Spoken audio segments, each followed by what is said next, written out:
In 1982, four best friends packed a blue station wagon and set off on the road trip of their dreams. Their parents expected them home in 10 days. They never returned. For over 40 years, their disappearance remained one of the region's greatest mysteries. Until a storm knocked down a tree deep in Pinewood National Forest, revealing an old camera buried in the earth. The film inside contained 24 photos and one desperate message that would finally reveal what happened on that summer trip so long ago. This is their story.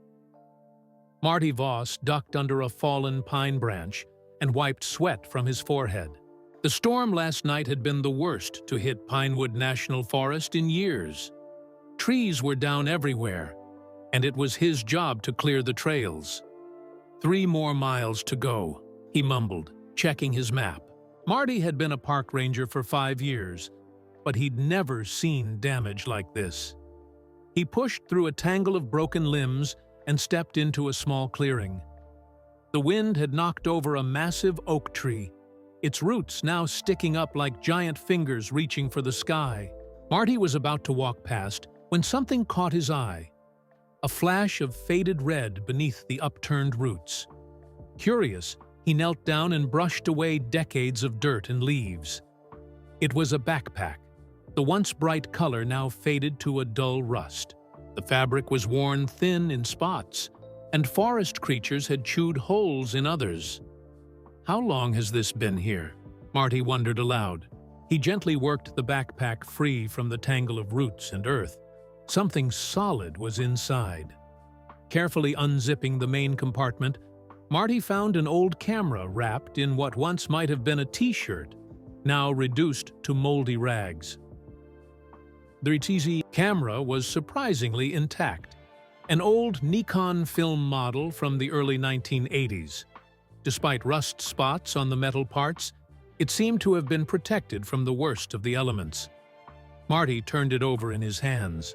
On the bottom, scratched into the metal, were the words, "Property of Damon Holbrook."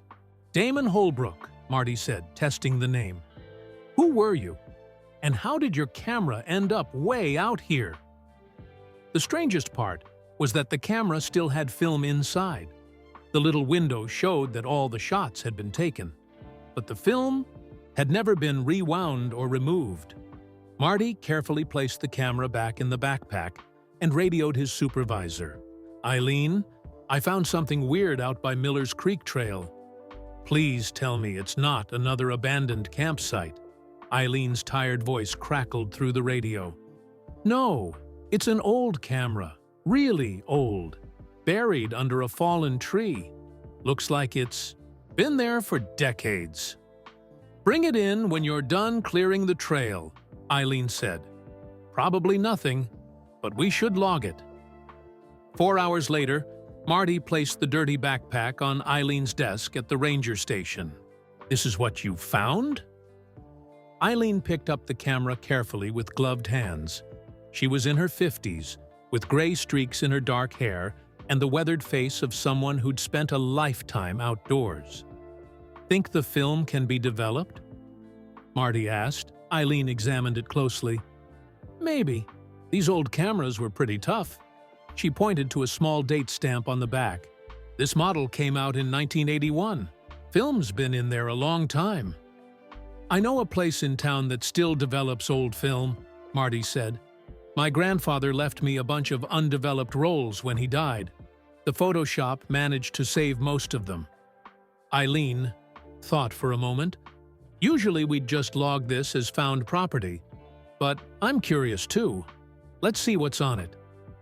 3 days later, Marty picked up a yellow envelope from Highland Photo. The shop owner, Mr. Bailey, seemed excited. "You've got quite a mystery here, Ranger Voss," he said. "Most of the pictures came out surprisingly well. Film was protected inside the camera." Back at the ranger station, Marty and Eileen spread the photos across the desk. 24 images, slightly faded and with a yellow tint, but clear enough to see. The first several showed 4 teenagers posing in front of a blue station wagon. 2 boys and 2 girls, all smiling widely, wearing t-shirts and jeans. One boy held up a hand-drawn sign reading, "Summer Adventure 82." 1982, Eileen whispered. These kids took these pictures over 40 years ago. The next photos showed roadside attractions, diners, and campgrounds. The same 4 teenagers appeared in most shots, taking turns behind the camera. They were on a road trip, Marty said, arranging the photos in order. The images progressed through what looked like 5 or 6 days of travel. Laughing faces, silly poses, sunset over mountains. Then the photos changed. A wooden sign reading Cooper's Lodge, with an arrow pointing down a dirt road. A rustic building in a clearing. A man standing on a porch who didn't look friendly despite his smile. The final picture was different from the rest.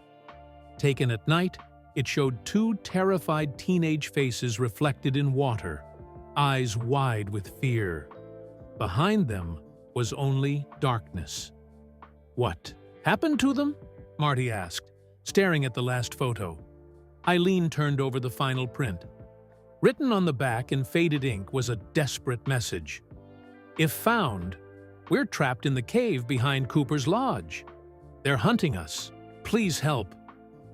Damon and Liza, June 18, 1982. Marty and Eileen looked at each other in shock. "We need to call the sheriff," Eileen said quietly. "Right now." June 10, 1982, 8 days before the final photo. "Mom, I've checked everything 3 times. Damon Holbrook slung his backpack over his shoulder and raced down the stairs of his family's 2-story home in Millfield.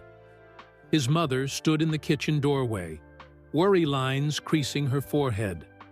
"I still don't understand why you can't wait until your father and I can go with you in August," she said, handing him a paper bag lunch.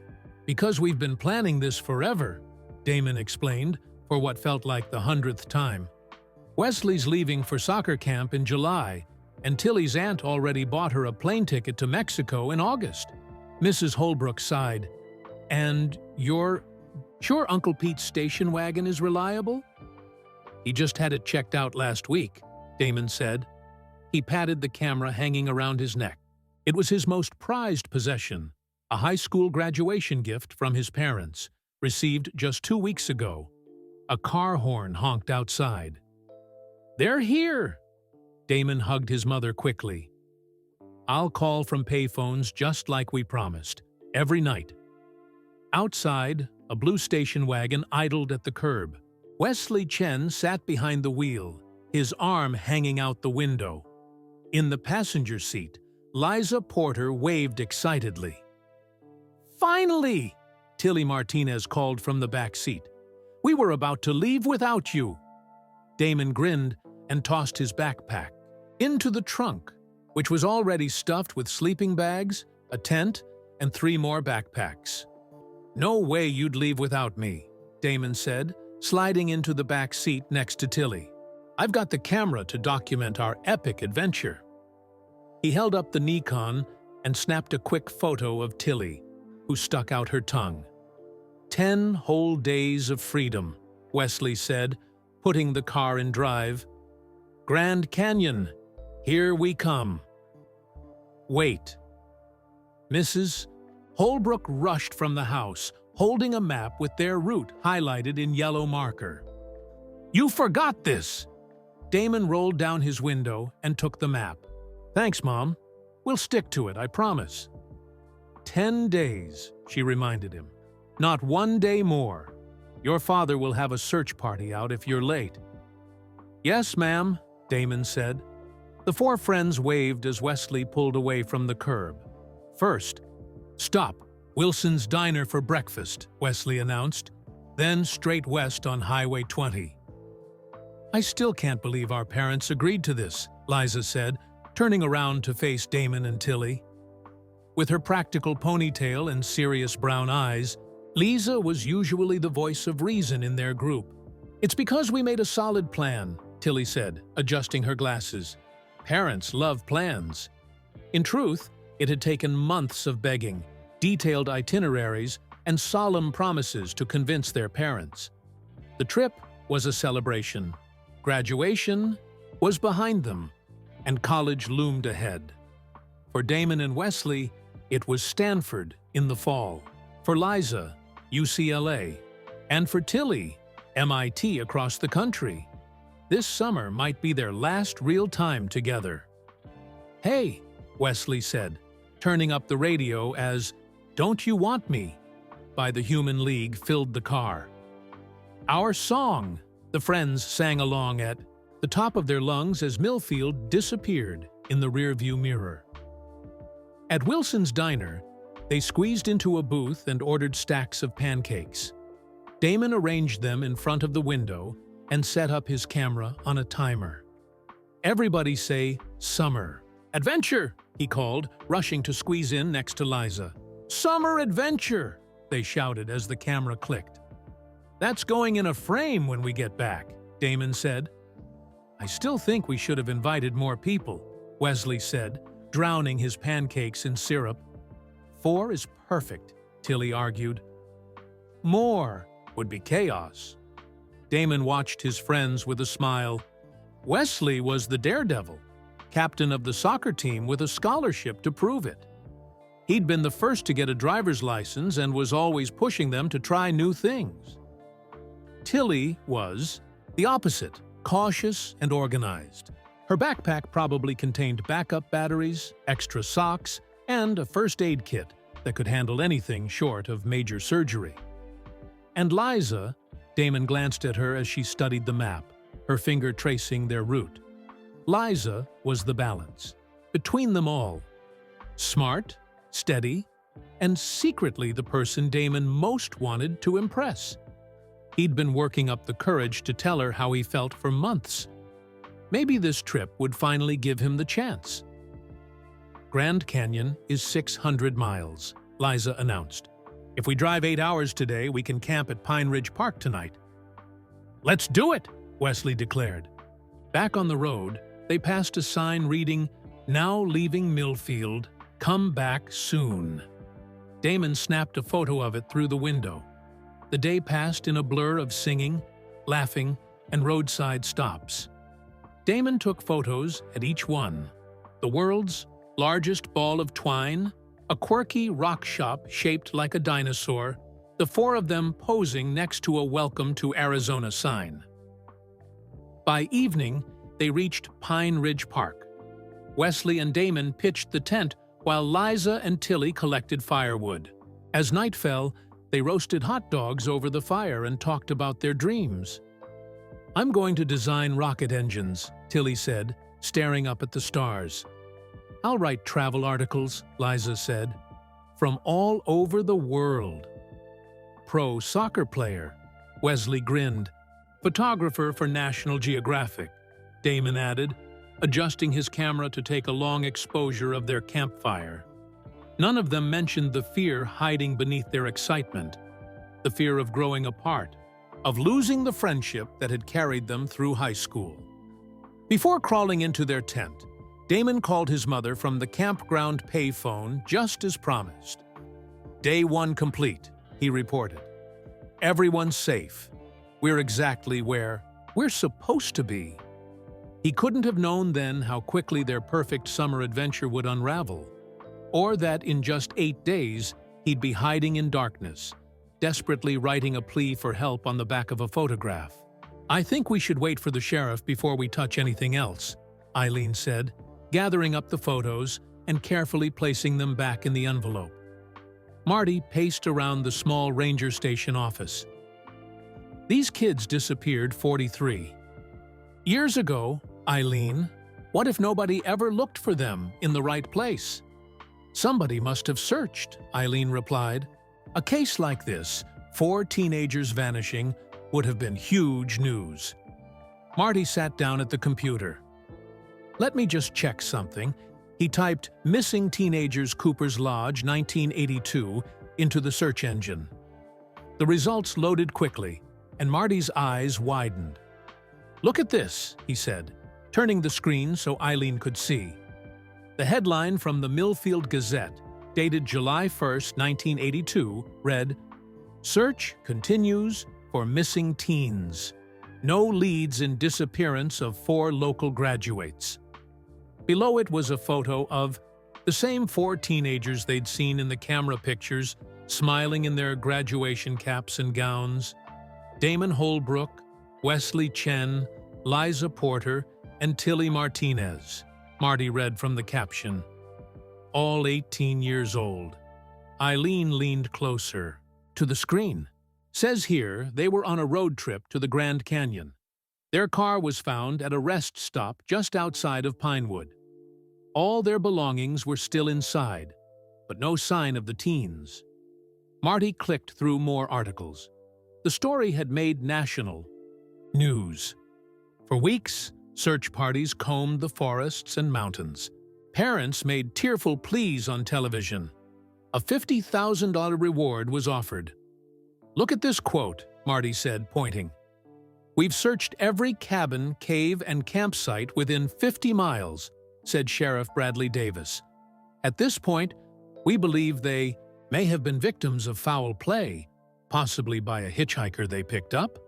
But there's nothing about a Cooper's Lodge," Eileen noted. Marty searched specifically for Cooper's Lodge and found very little. Just a few mentions in old tourism guides from the 1970s and early 80s. It says it was a hunting lodge about 20 miles from here, deep in the woods. No main road access. Marty scrolled down. Wait, here's something. Cooper's Lodge burned down in 1994. Owner Stanley Cooper died in the fire. The office door opened and Sheriff Tom Reynolds walked in. He was in his early 40s, with a serious face and a way of moving that made it clear he didn't waste time. "Got your call about some old photos," he said. "What's so urgent?" Eileen handed him the envelope. "These were in a camera Marty found buried in the forest. We think they're connected to those teenagers who went missing in 1982. Sheriff Reynolds examined the photos carefully, his expression growing more concerned with each one. When he got to the final photo and its written message, he let out a low whistle. "I remember this case from when I was a kid," he said. "My dad was a deputy back then. It was all anyone talked about for months." "Did they ever search Cooper's Lodge?" Marty asked. Reynolds shook his head. "I don't recall anything about a lodge in the stories my dad told. Let me make a call." He stepped outside with his phone, and Marty could see him pacing as he talked. When he came back in, his face was grim. "I just spoke with Flora Quinn. She was a detective on the case. Retired now, but sharp as ever. She says they never knew about any Cooper's Lodge. Their search focused on the main roads and trails because that's where the car was found." "So nobody ever searched there?" Eileen asked. "Apparently not. Quinn is coming down here right away. She's never gotten over this case." Within an hour, a small, white-haired woman arrived at the ranger station. Despite being in her 70s, Flora Quinn moved with purpose, her blue eyes alert and focused. She wore jeans, hiking boots, and a fleece jacket. "Let me see them," she said, without introduction. Marty handed her the photos, and she spread them across the desk, studying each one carefully. "We interviewed hundreds of people," she said quietly. "Searched for months. The parents never gave up." She tapped the photo of Cooper's Lodge. "But we never knew about this place. It wasn't on any official maps." "The lodge burned down in 1994, Marty explained. Quinn nodded slowly. "I remember hearing about that fire. Cooper was a recluse. Nobody knew much about him." She held up the final photo with the desperate message. "This changes everything." "What do you mean?" Eileen asked. "For 43 years, we've wondered, what happened to these kids? Most people assumed they were victims of a random crime. But this," she tapped the photo, "this means they were specifically targeted, hunted." "What can we do now?" Marty asked. I mean, it was so long ago. We can finally find them, Quinn said firmly. Give their families answers.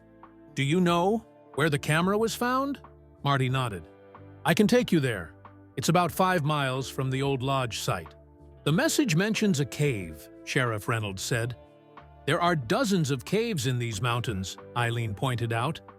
But only one behind Cooper's Lodge, Quinn said. I want to start there. Marty pulled up satellite images of the area on TTDE, his computer.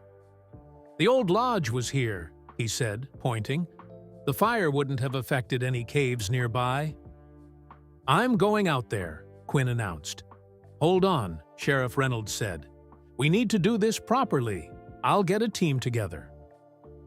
I've waited 43 years for a lead on this case, Quinn said sharply.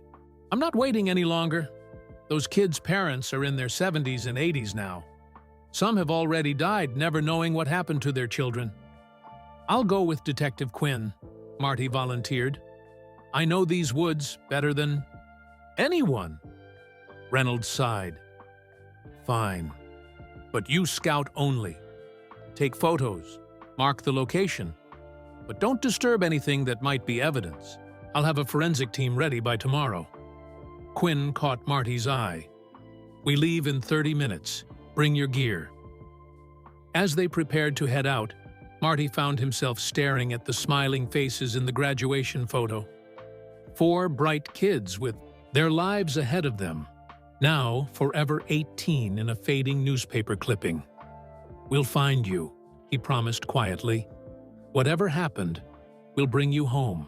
June 15th, 1982, 3 days before the final photo. I think we're lost, Tilly said, peering at the map spread across her lap. They had been on the road for 5 days, and things had been perfect until now. They'd seen the Grand Canyon yesterday, standing in awe at its massive, colorful layers. Damon had taken dozens of photos, including one of Liza with her arms outstretched at the edge of the canyon, her hair blowing in the wind. But this morning, Wesley had convinced them to take a shortcut through the mountains on their way back east. We're not lost, Wesley insisted, turning down yet another unmarked road. We're just taking the scenic route. The scenic route was supposed to connect back to Highway 40 10 miles ago, Tilly pointed out.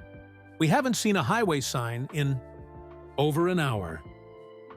Damon looked out the window at the thick pine forests, pressing in on both sides of the narrow dirt road. The trees blocked most of the sunlight, creating deep shadows even though it was only mid-afternoon.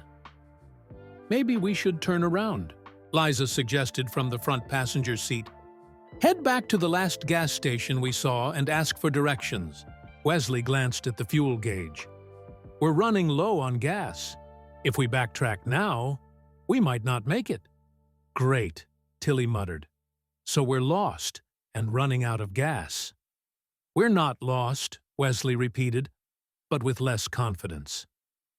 Damon leaned forward, between the front seats. Anyone getting hungry? We could stop and eat the sandwiches while we figure out where we are. Before anyone could answer, the station wagon hit a deep pothole.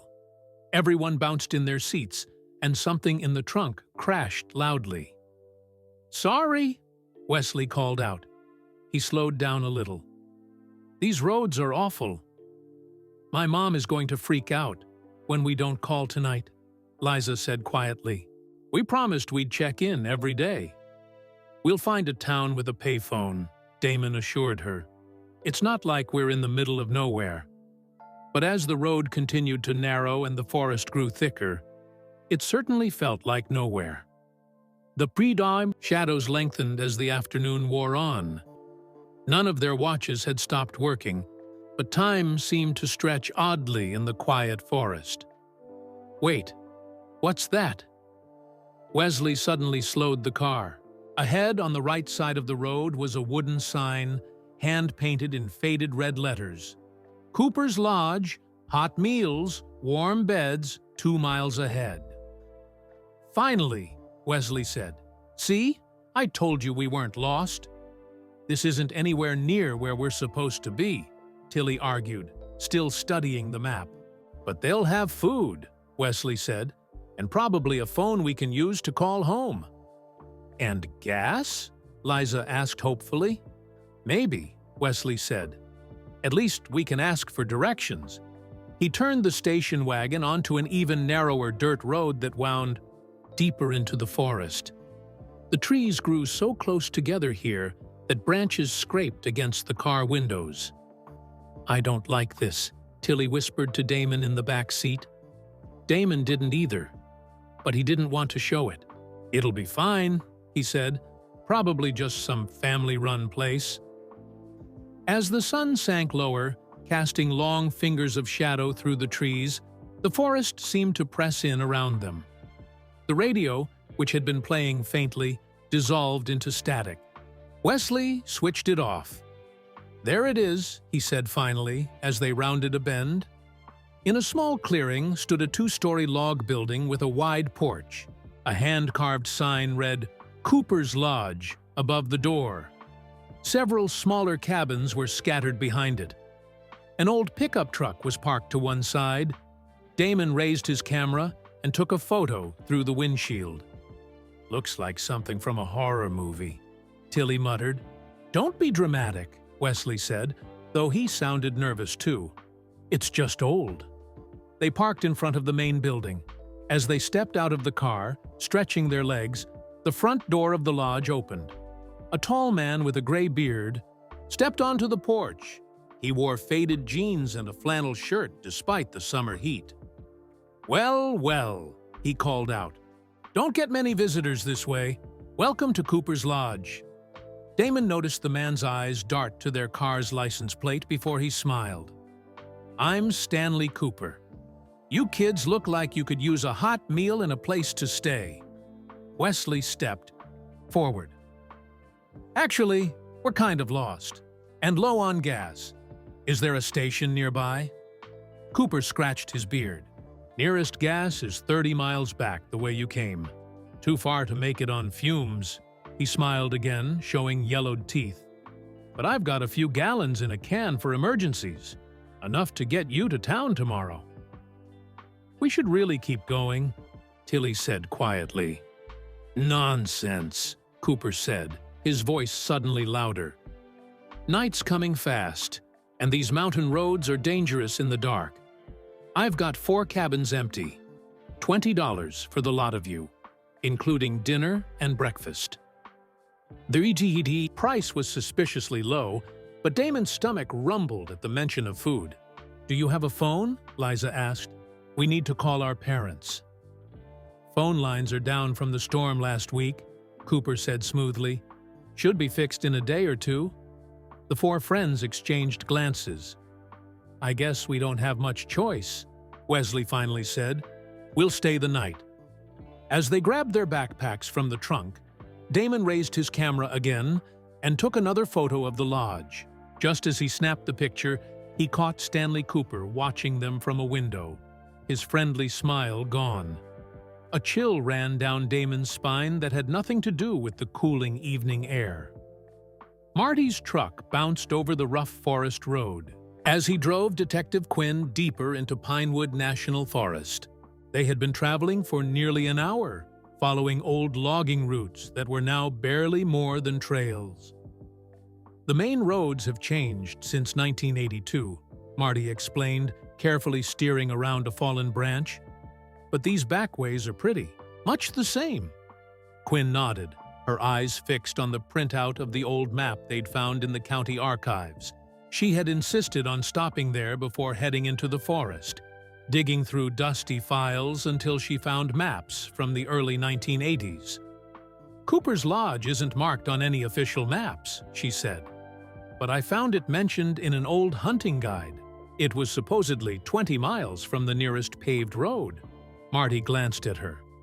"Why do you think no one searched there during the original investigation?" Quinn sighed, the weight of 4 decades of regret heavy in her voice. "We focused on the main areas where tourists would go. The teenager's car was found at a rest stop on Highway 40. We assumed they had been taken from there." She shook her head. "We never imagined they might have wandered so far off their planned route."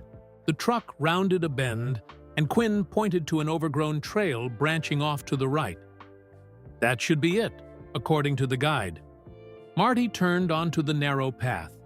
Tree branches scraped against the windows as the forest closed in around them. After another mile, the truck could go no further. "We'll have to hike from here," Marty said, grabbing his backpack from behind the seat. It contained water, energy bars, a first aid kit, and his camera. Quinn shouldered her own small pack. Despite her age, she moved with determination as they set off down the overgrown trail. "Tell me about the original search," Marty said as they walked. Quinn's eyes seemed far away, lost in memories. It was the biggest search operation this county had ever seen. Hundreds of volunteers, helicopters, search dogs. The story made national news. "What was the leading theory?" Marty asked. "That they had picked up a hitchhiker who harmed them," Quinn replied. "Their car was found unlocked with the keys still in the ignition. No signs of struggle, but their wallets and Damon's camera were missing. We assumed robbery was the motive." "But the camera wasn't missing," Marty pointed out. "It was hidden in the woods," Quinn nodded. "Exactly. And now we know they made it much farther than we thought." They walked in silence for a while, the only sounds their footsteps and the occasional call of a bird. "The families never gave up," Quinn said suddenly. "They held a vigil every year on the anniversary of the disappearance. Damon's mother died 3 years ago, still believing her son might walk through her door someday." Marty felt a lump in his throat. "What about the others?" "Wesley's parents moved back to China in the 90s. Tilly's father is still alive. He's 84 now. Liza's mother is in a nursing home with Alzheimer's." Quinn's voice caught. "I visit her sometimes. On her good days, she still asks if there's news about Lisa." They crested a small hill, and the trees opened up to reveal a clearing. Here, the ground was flat and covered with young saplings and bushes, but the outline of a large building's foundation was still visible, half hidden beneath years of growth. "This is it," Quinn said quietly. "Cooper's Lodge." Marty took several photos of the site. The only clear evidence that a building had once stood there was a stone chimney, still standing amid the ruins, despite years of exposure to the elements. "The fire was in 1994, Quinn said, walking carefully through the overgrown foundation. The official report called it an accident. Stanley Cooper was the only one inside." "Convenient," Marty commented. Quinn knelt down, brushing away leaves to reveal the charred remains of a wooden beam. "Very convenient, especially now that we know he might have had something to do with the teenager's disappearance." They spent an hour carefully examining the ruins, but found nothing that seemed connected to the missing teens. No sign of caves or underground spaces. The note mentioned a cave behind the lodge, Marty reminded Quinn. He pointed to a ridge of rocky hills rising about 50 yards behind the ruins. "Maybe up there?" They made their way up the slope, pushing through thick undergrowth. The hillside was steep, with exposed rock faces breaking through the soil. "Look at this," Quinn called. She was examining a strange arrangement of rocks near the base of the hill. 7 stones had been placed in a perfect circle, with a larger flat stone in the center. "That's not natural," Marty said, crouching beside her. "No," Quinn agreed. "Someone put these here deliberately." She carefully moved the center stone. Beneath it was a small hole, just big enough to insert a hand. Quinn pulled a small flashlight from her pocket and shined it into the opening. "There's something in there," she said. Marty reached in and felt something metallic. He carefully worked it free, a small rusted lockbox about the size of a thick book. The lock had corroded over, the years, and it broke easily when Marty applied pressure. Inside were several yellowed newspaper clippings and a small notebook. Quinn spread the clippings on a flat rock. They were all about missing hikers and travelers, dating back to the 1970s. "Oh my God," she whispered, her hands shaking slightly. "These are all unsolved disappearances from this region." Marty opened the notebook. The handwriting was neat but cramped, filling every inch of the pages with names, dates, and brief notes. "It's some kind of log," he said. "Listen to this. May 1979. 2 hikers from Seattle. Male sold watch for $220. Female had good boots. Size 8. Quinn's face had gone pale. Cooper wasn't just a killer. He was a predator who had been operating for years, and no one ever caught him, Marty said. "We need to call the sheriff," Quinn said, carefully gathering the evidence. "Right now." She paused, looking back toward the lodge ruins. "But first, we need to find that cave." June 17, 1982. The night before the final photo dinner at Cooper's lodge was an uncomfortable affair. The 4 teenagers sat at a long wooden table in the main building's dining room while Stanley Cooper served bowls of thick stew and bread that looked homemade. "Eat up," Cooper said, watching them closely. "You need your strength." "For what?" Tilly asked quietly. Cooper smiled, but the expression didn't reach his eyes. "For your travels tomorrow, of course." 2 other men had joined them for dinner. Cooper had introduced them as his nephews, Mac and Ray, though neither looked anything like him or each other. Mac was short and stocky with a face covered in stubble, while Ray was tall and thin with a scar that ran from his left eye to his chin. Both men were silent throughout the meal, but Damon noticed how they kept eyeing Liza and Tilly. "So, where are you kids headed?" Cooper asked, sitting down at the head of the table. "Back to Millfield," Wesley answered. "We've been on a road trip to the Grand Canyon." "Millfield?" Cooper exchanged glances with his nephews. "That's a good 10 hours from here." "We know," Liza said. "We got a bit lost." "Happens all the time," Cooper said smoothly. "These roads can be confusing." "Do you get many visitors?" Damon asked, trying to sound casual as he spooned the stew into his mouth. It tasted strange, gamey, and too salty. "Not too many," Cooper replied. "Just the occasional hunter or lost traveler." Ray suddenly laughed, a harsh sound that made Damon jump. Cooper shot him a warning look, and Ray fell silent again. "Did you take enough pictures of the Grand Canyon?" Cooper asked, nodding toward Damon's camera, which hung around his neck. Damon instinctively touched the camera. He hadn't let it out of his sight since they arrived. "Yeah, plenty." "Nice model," Cooper said, his eyes fixed on it. "Must have cost a pretty penny." "It was a graduation gift," Damon said, feeling increasingly uneasy. "You kids just graduate?" Max spoke for the first time, his voice surprisingly soft for such a rough-looking man. "Yeah," Wesley answered. "We're all heading to college in the Kichito." "Fall." "College," Ray sneered. "Waste of money, if you ask me." Under the table, Tilly kicked Damon's ankle.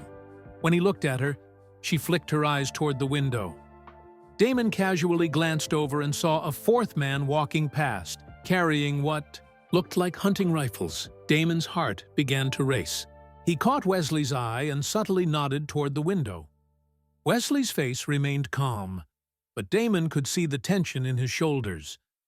"Those your cabins out back?" Liza asked, clearly trying to change the subject. "Yep," Cooper said. "You'll be staying in the 4 smallest ones. 1 person per cabin." "Oh," Liza said, surprised. "We thought we'd share. The girls in one, the boys in another." Cooper's smile tightened. "No, that won't work. I've already prepared 4 cabins." The teenagers exchanged worried glances. "Actually, Tilly said suddenly. "I'm not feeling very well. I think it's the altitude. Maybe we should just sleep in our car tonight and head out early." "Nonsense," Cooper said sharply. "The cabins are ready." An uncomfortable silence fell over the table. "Why don't you show us those cabins now?" Wesley suggested, pushing back from the table. "We're pretty tired from driving all day." Cooper seemed to consider this for a moment. "All right, Mac will show you." Mac stood up, motioning for them to follow. As they left the dining room, Damon glanced back to see Cooper and Ray, whispering intently. Outside, the night was dark and silent. No sounds of traffic or distant houses, just the wind in the trees and the occasional hoot of an owl. Mac led them to a row of small cabins about 50 yards from the main building. "Girls in these two, boys in those two," Mac said, pointing. "There's locks on the doors, for your safety." He grinned, showing several missing teeth. Damon noticed that the locks were on the outside of the doors, not the inside. "We'll be leaving at first light," Wesley said firmly. "We need to get gas and head home." "Sure," Mac nodded, not meeting their eyes. First light. After Mac walked away, the four friends huddled together by Wesley's cabin. "Something's seriously wrong here," Tilly whispered. "I know," Wesley agreed. "Did you see the locks?" "And the rifles," Damon added. "We need to leave," Liza said, her voice shaking slightly. "Right now." "Our car keys are still in the main lodge," Wesley reminded them. "Cooper took them when we arrived, said he'd keep them safe." "Then we leave on foot," Tilly insisted. "There was a highway maybe 10 miles back." "Okay," Damon decided. "Let's pretend to go to bed. Wait an hour, then meet back here. Pack only what you need." They agreed and split up, each heading to their assigned cabin. Damon's was small and sparse, just a narrow bed, a chair, and a small table. A kerosene lamp provided the only light. There was one window at the back, small but big enough to climb through. He sat on the bed, fully dressed, his backpack beside him. Inside, he had already packed his camera, a flashlight, a jacket, and a water bottle. The hour passed with excruciating slowness. Finally, Damon heard a soft tap at his window. It was Liza. "The others are waiting," she whispered as he slid the window open. "Hurry!" Damon climbed out, careful not to make noise. Wesley and Tilly were crouched in the shadows between the cabins. "I saw Cooper and his nephews in the main building," Wesley whispered.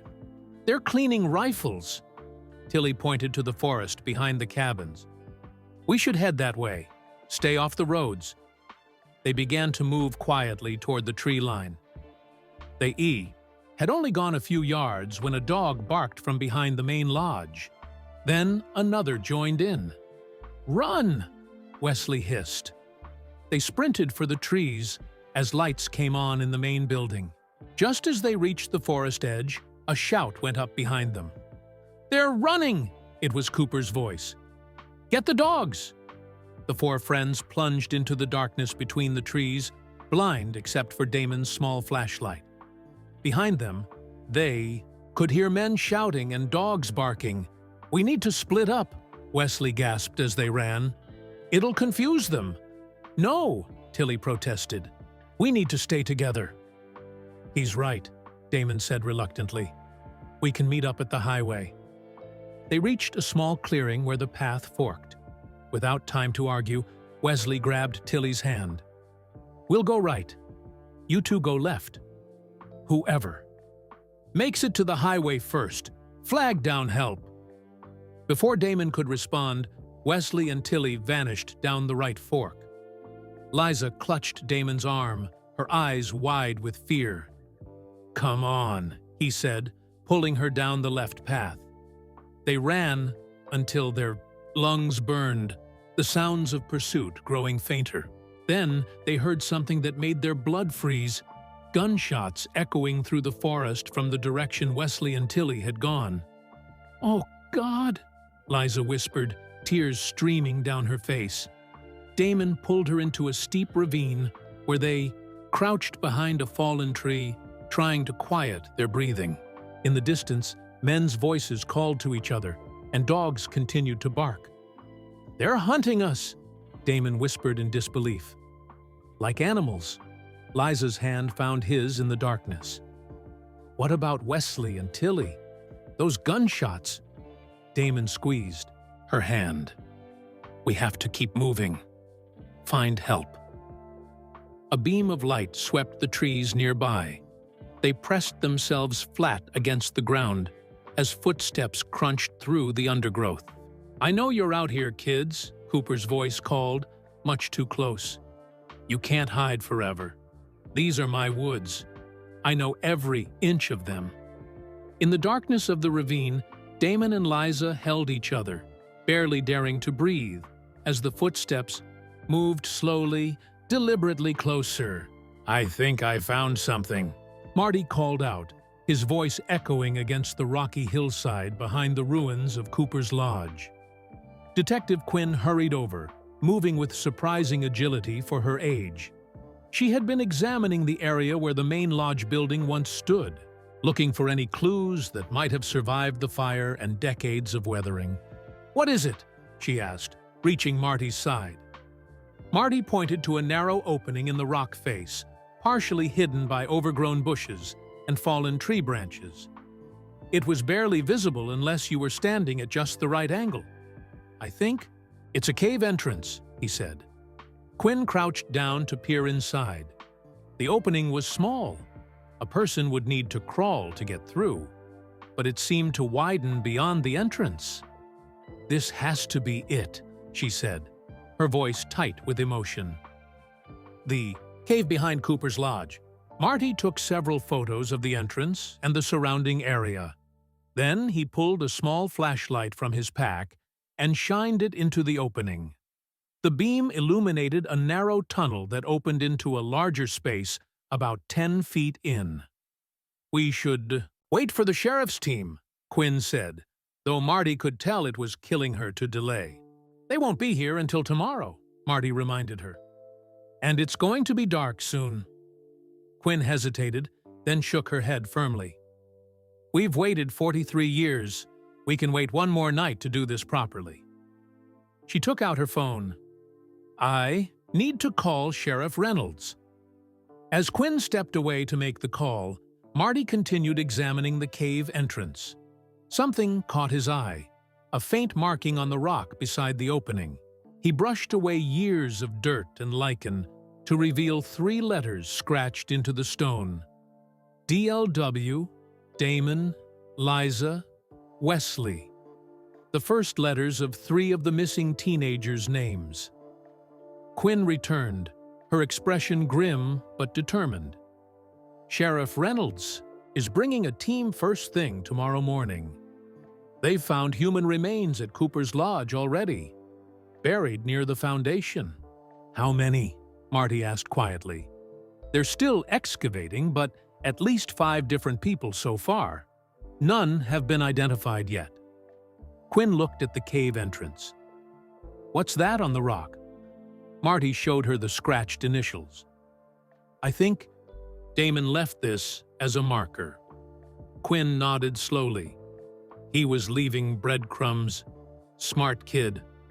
They reluctantly headed back to Marty's truck as the sun began to set, agreeing to return with the sheriff's team in the morning. But as they hiked, Marty couldn't stop thinking about those scratched initials and what might lie inside that cave. The next day, the remote site became a hive of activity. Sheriff Reynolds arrived with a forensic team, 2 deputies, and a cave rescue specialist. Yellow crime scene tape surrounded the ruins of Cooper's Lodge, where technicians carefully excavated and documented human remains that had been buried in shallow graves. "These graves date back decades," the lead forensic investigator told them. "Based on the clothing and personal items, the victims appear to be hikers and travelers from the late 1970s through early 1990s. Marty and Quinn led the sheriff to the cave entrance they'd discovered. The opening is tight, but it widens inside. Marty explained, the cave specialist, a compact woman named Dr. Zhang, examined the entrance. This is actually a fairly extensive system, she said. These mountains are honeycombed with caves. Some connect to underground water sources. Under Dr. Zhang's supervision, they carefully widened the entrance to allow easier access. Then she and a deputy entered first, followed by Sheriff Reynolds, Quinn, and finally Marty. The passage was narrow and winding for about 20 feet, before opening into a chamber roughly the size of a small bedroom. Their flashlight beams swept across the rocky walls. "Look," Dr. Zhang said, pointing to one corner. There was a small pile of items, a rotting backpack, an empty water bottle, and what appeared to be a denim jacket. Quinn knelt beside the jacket, with gloved hands.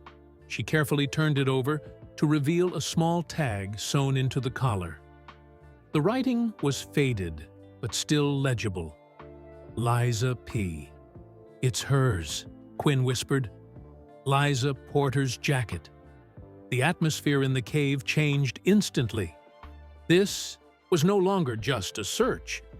It was a recovery. Dr. Zhang directed her light deeper into the cave. "There's another passage over here. It leads to a lower chamber." They followed her through a tight corridor that sloped downward. The air grew cooler and damper. The passage opened into a larger chamber where they could stand upright.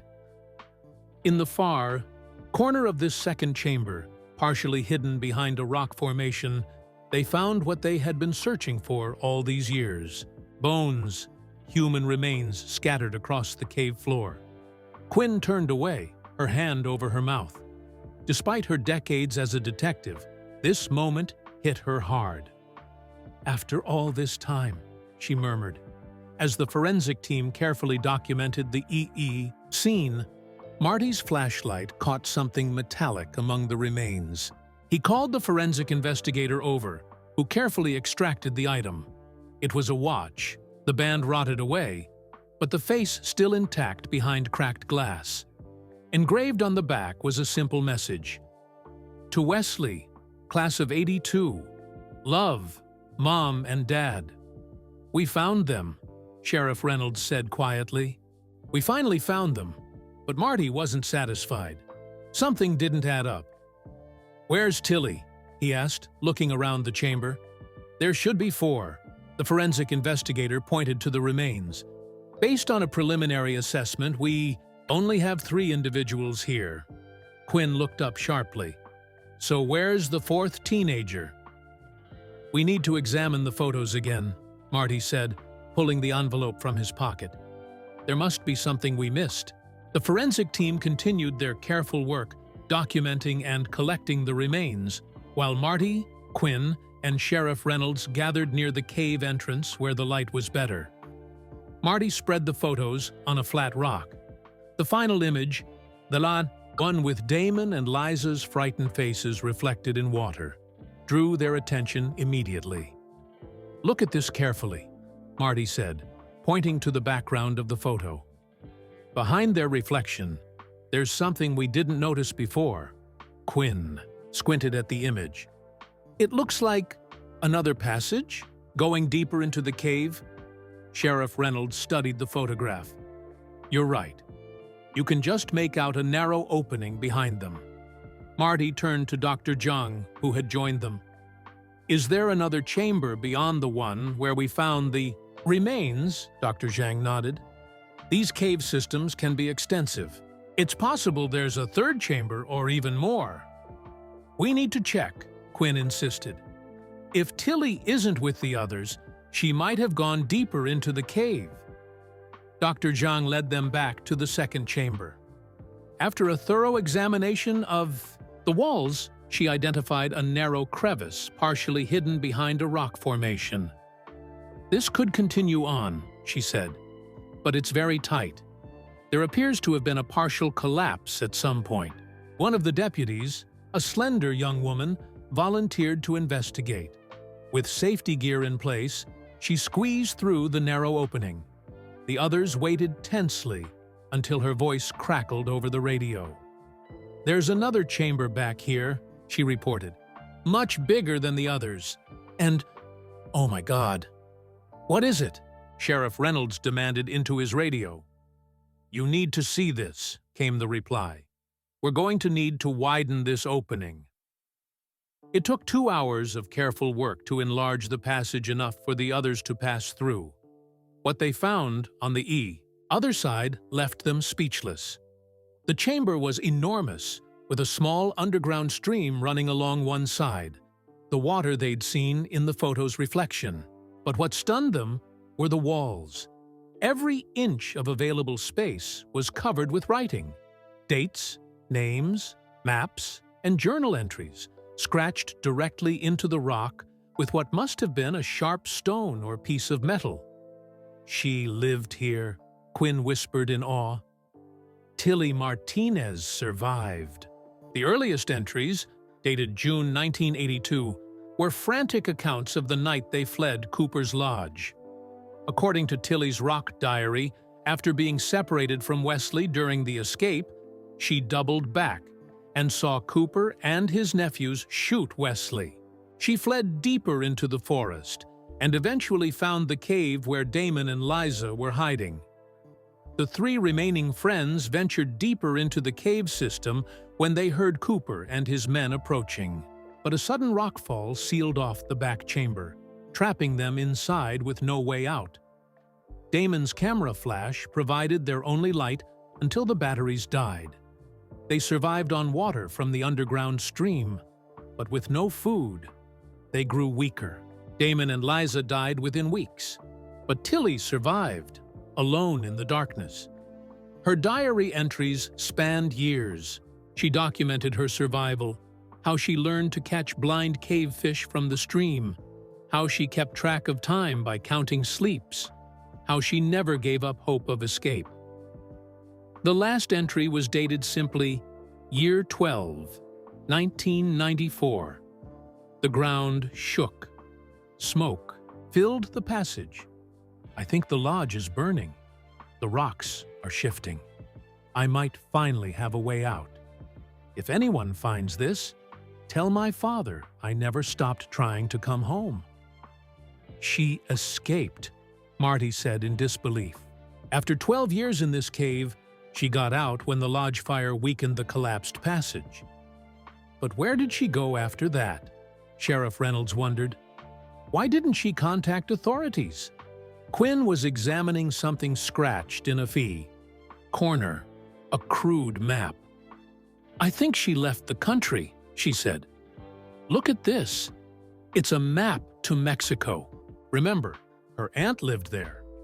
"So she might still be alive?" Marty asked. "After all this time?" Quinn straightened up, determination in her eyes despite the tears on her cheeks. "We're going to find out." As they carefully documented Tilly's underground diary, Marty found himself staring at the final photo that had started this whole investigation.